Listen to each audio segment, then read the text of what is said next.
Todo mundo fala o que não pode, mas hoje eu vou falar pra você o que pode ser aplicado e usado com seus filhos. Eu trouxe aqui o meu baralhinho da disciplina positiva, tá vendo? Que são 52 estratégias para melhorar habilidades de pais e mães. Lembrando, a educação parental, ela sempre é sobre os pais e nunca sobre as crianças. Por mais que a gente guie os pais nessa jornada de maternidade e paternidade, a gente conheça o desenvolvimento, o funcionamento do cérebro da criança, mas a gente conhece isso justamente para dar mais ferramentas para os pais e não para atuar diretamente com os filhos. Então vamos lá. Primeiro de tudo, eu vou ler pra vocês. Acho que eu vou tentar colocar aqui na tela pra vocês também direitinho. Tá vendo? Esse cartãozinho, que são os 5 pilares da disciplina positiva. Primeiro pilar, ajuda no desenvolvimento da autoestima das crianças. 2, estimula o respeito e o encorajamento. 3, é eficaz em longo prazo. O que significa isso? Por mais que as coisas tradicionais como bater, botar castigo, né, ameaçar, funcionem a curto prazo, mas a longo prazo isso acaba com o filho de vocês.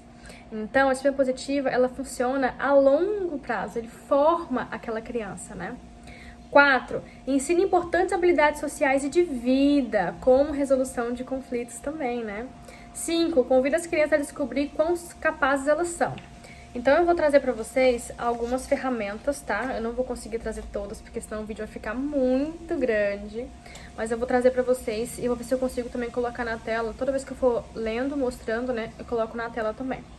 Mas bem, primeiro, veja os erros como oportunidades de ensinar. Então é sempre bom a gente ter essa consciência de que os erros, eles não são algo pra você brigar com a criança. E sim ver como oportunidade de ensinar sobre persistência, que é assim que você aprende, ver sempre como oportunidade de ensinar aquela criança, né? Até porque uma das etapas do aprendizado infantil é a tentativa e erro. Consequências naturais.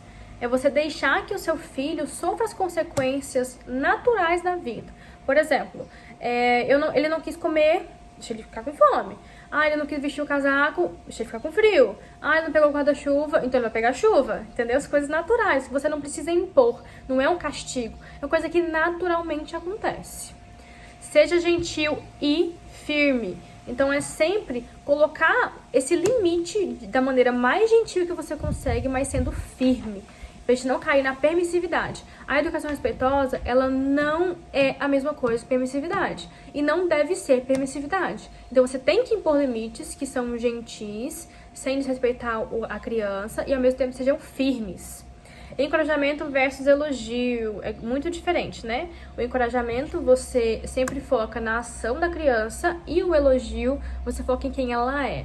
E é muito complexo pra eu falar em um vídeo só. Mas basicamente eu vou fazer um videozinho explicando sobre isso. Mas basicamente o encorajamento você faz com que a criança persista e fique feliz pelo esforço dela. E não deixe esse rótulo, né, como inteligente ou bonito, para que ela não tenha medo de arriscar esse rótulo que ela está, né? Sinais não verbais. Muitas crianças não conseguem nem prestar atenção nessa palestrinha que os pais normalmente dão, né? Falando várias coisas. Então, às vezes, quando é hora de sair, você só precisa fazer só assim, ó, com o relógio. Ou tipo, vamos. É sempre tentar usar a maior parte de sinais não verbais para uma comunicação. Invista tempo em treinamento. Então, a disciplina positiva, ela sempre fala sobre a gente orientar e gastar tempo ensinando os nossos filhos. Porque isso, além de ser muito respeitoso, vai ser muito aproveitado na vida adulta dessa criança, né? Abraços, não pude deixar de trazer esse, porque é muito importante que nossas crianças tenham esse apego seguro com a gente. E abraços resolvem muitas coisas. Tanto, ajuda até a gente quando a gente tá fazendo nossas birras, né? Que adulto também tem birra. Então, às vezes, só um abraço já faz com que a gente relaxe. E com as crianças é a mesma coisa. Rotinas. Essas rotinazinhas aqui, eu costumo falar que elas são ideais a partir de 4 anos de idade. Antes disso, a criança não consegue ler e nem estruturar uma rotina certinho. Mas você pode tentar colocar imagenzinhas enquanto isso, para ela acostumar com a ideia da rotina. Não que ela vá realmente seguir um quadro de rotina antes dos 4 anos, ok? Valide os sentimentos Sempre é bom também a gente ter atenção à validação do sentimento da nossa criança. E aqui, todo o cartãozinho, tá vendo? Ele explica um passo a passo de como você faz isso. A gente tem que validar os sentimentos para que a criança não ache que é errado sentir e também dar ferramentas para que a criança consiga lidar com cada sentimento que ela tá sentindo, né? É muito importante. Mas você só vai conseguir fazer isso se você tiver ferramentas para lidar com seus sentimentos.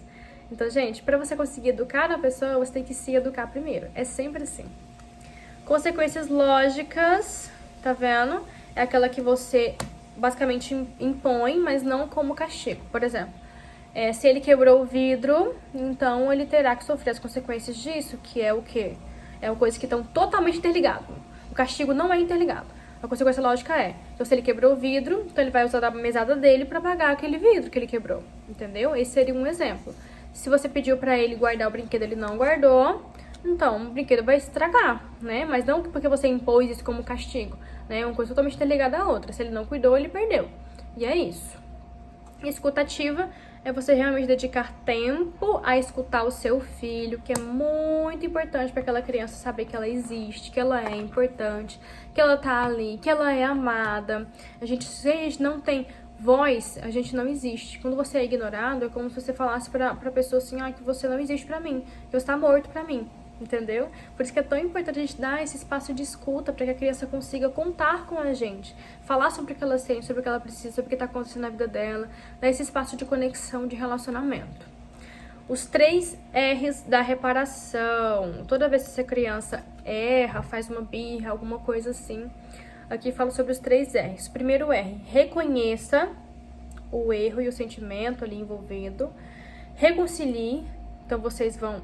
toda vez que acontece uma briga, na verdade, né? Eu acabei confundindo.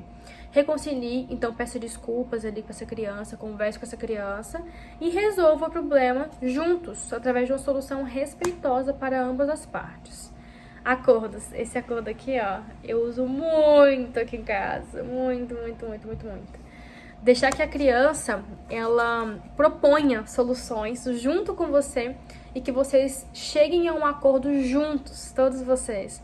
Meu filho fala o tempo todo, quando ele não quer fazer uma coisa, ele fala, mamãe, vamos fazer um acordo?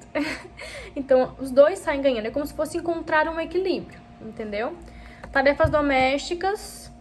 Então, as crianças, elas podem sim e devem aprender habilidades de vida, incluindo atividades domésticas, limpar, cozinhar, arrumar a própria cama, é muito importante.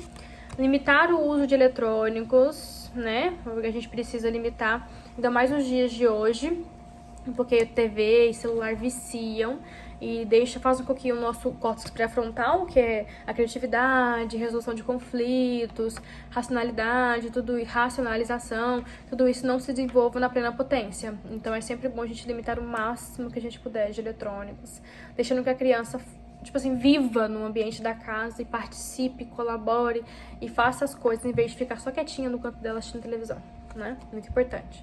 Momento especial. Toda criança precisa de um momento especial. Aqui tem a sugestão de base na idade, né? De 2 a 6 anos, são 10 minutinhos por dia. 7 a 12, 30 minutinhos por semana. E 13 anos, uma vez ao mês. Mas eu sempre recomendo que essa seja a mínima recomendação, né? Que a gente possa ficar o máximo que a gente pode presente com os nossos filhos, né? Nesses momentos especiais ou não, né? Só estar junto com nossos filhos. E outra coisa muito importante também que eu resolvi trazer. Controle o seu comportamento. Então, nós temos uma coisa chamada neurônio espelho na nossa vida, que as crianças, elas acabam repetindo muito do que a gente faz. Nós somos exemplo para os nossos filhos. Peço desculpas pelo esse barulho, tá? Não tava tendo esse barulho quando comecei o vídeo. Mas, enfim, espero que esteja me ouvindo normal. Mas nós somos exemplo dos nossos filhos, então... aquela coisa de faço o que eu falo, mas não faço o que eu faço, não funciona para nossos filhos, tá? Não funciona. Eles vão fazer exatamente o que a gente faz. Nós somos os experimentos ambulantes deles, de como o ser humano funciona e é como eles vão entender que funciona e vão agir. E por último, pausa positiva. É sempre bom a gente ter um momento pra gente fazer essa pausa mesmo, né? respirar, estar presente, quieto, sair com nossos filhos e às vezes só ler um livro ou ficar parado assim, só conversando um com o outro mesmo, pra que a gente consiga se reabastecer. Tem também um cantinho da calma, que eu não encontrei aqui nesse meio, mas olha, gente, eu li alguns pra você. Olha o tanto que falta. Olha o tanto que eu li. São muitos. Eu recomendo muito que vocês ou comprem um livro, Disciplina Positiva, da Jane Nelson, ou comprem esse baralhinho aqui também, que vale muito a pena. Na hora do desespero, você pega ele, folheia e você encontra o que precisar encontrar. E tem o passo a passo escritinho também. Mas, voltando pro cantinho da calma, é muito diferente do cantinho do pensamento. E qual que é a diferença, né? Que você não vai, tipo assim, mandar o seu filho ir pra lá. Não é um castigo, entendeu? Você vai ir para o seu cantinho da calma e pedir para que seu filho vá até o cantinho dele, se ele quiser, tá? Não force ele. Para que ele se acalme nessa situação que tá muito exaltado, né? Então é um cantinho que vai ter coisas que ele gosta, livros, desenhos, papéis, canetas, para que ele realmente consiga ter ferramentas para se acalmar, né? Às vezes se a criança se acalma com musiquinha, deixar um sonzinho lá e essas coisas. Bem, espero que tenham gostado dessa mini aula sobre algumas ferramentas do que pode ser feito com as crianças, né? Já que nós temos muito nas redes sociais o que não pode, mas o que pode é muito pouco falado. E eu espero trazer mais vídeos assim pra vocês. Então, curtam pra mostrar que vocês gostaram, compartilhem, envie pra outras amigas também que têm dificuldade de não saber o que realmente deve fazer com os filhos. E espero vocês na próxima aula, que terá aqui nesse mesmo canal. Um beijo!